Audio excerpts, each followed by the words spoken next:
and I want to be held accountable. And if this plan is not a huge improvement and gets water billing off the news, then there's going to be a lot of people looking for work. That's how dead serious I am.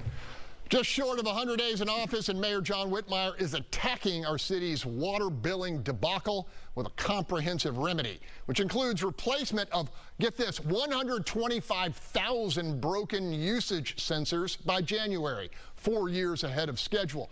In the meantime, impacted residents will be charged a flat rate based upon their 36-month water usage average, with new household customers paying for 3,000 gallons per 30-day billing cycle. Panel, the mayor says customers with grossly inflated, frightening bills can simply ignore them. I think they like that, Charles. I think so, and I know I was a little critical of the first two segments, but I'm really excited that the mayor's doing this, because if you'll remember the previous mayor, when he was leaving, he said he could not do this because it would amount to a gift from the city to taxpayers, and that was illegal, and so there was nothing he could do. Well, obviously there is something that they can do, and they're fixing it, and I'm really excited to see this, because this has been something people have been dealing with for at least, like, what, 5 years now, with these water bills just going up and down and up and down. So it seems like this is a start to a fix, and I'm really glad that they're moving forward. Jack, I mean, 125,000, it's like a third of the sensors. How do you run a water department when your gauging mechanism is broken that badly? Well, I hate to say it, Greg, but this goes back 2 mayors also. I had a $2,200 water bill with 2 bathrooms in my office, and I went through as Joe Citizen, couldn't get anything done, and the mayor finally told me, she said at city council, said, Dr. Christie, you got the money, just pay it. So I text Mayor Turner before he left office, and I said, you got 500 angry citizens and a TV channel that's excoriating. Let's get the director, have a solution. We have a 7-point solution, passed at the last meeting, trying to solve it. I said, turn on that 94-year-old man's water.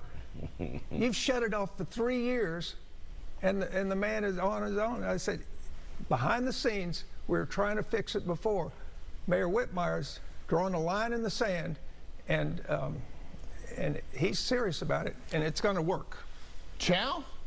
Well, I polled this esteemed panel to see who's paying water bills, and I think we all face the same thing: is the inconsistent payments. One month it's like $50, the other's $250 or $2,000.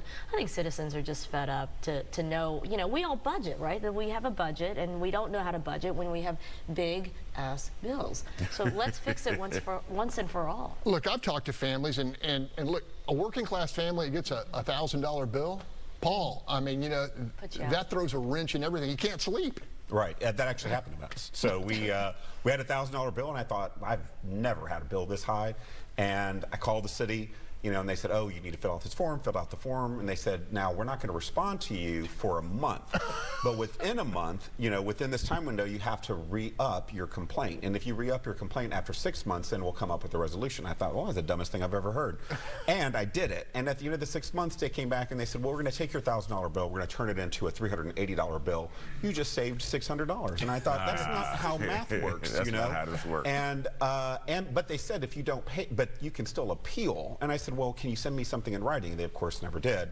But this is what thousands and thousands of Houstonians are facing on the regular.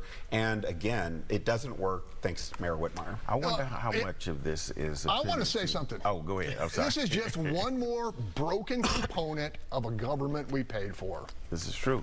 And I wonder how much of it is attributed to an underfunded water department, because we don't talk about municipal when we're talking about money. We just talk about the big 2, and we leave the third one out, municipal. All right. We're going to keep an eye on it. Oh, hey, wait a second. I got 30 seconds more. Back to you. You're on the spot. Right. Well, no, I mean, I think this is promising, because if we saw towards the end of the last term, council members Huffman, Evan Shabazz, and Peck were the first ones to step up with the ordinance provision to try to provide a solution, and then it pushed the mayor. And so I'm glad to see that this mayor is actually taking initiative without having to be pushed by council to do it first. Perfect.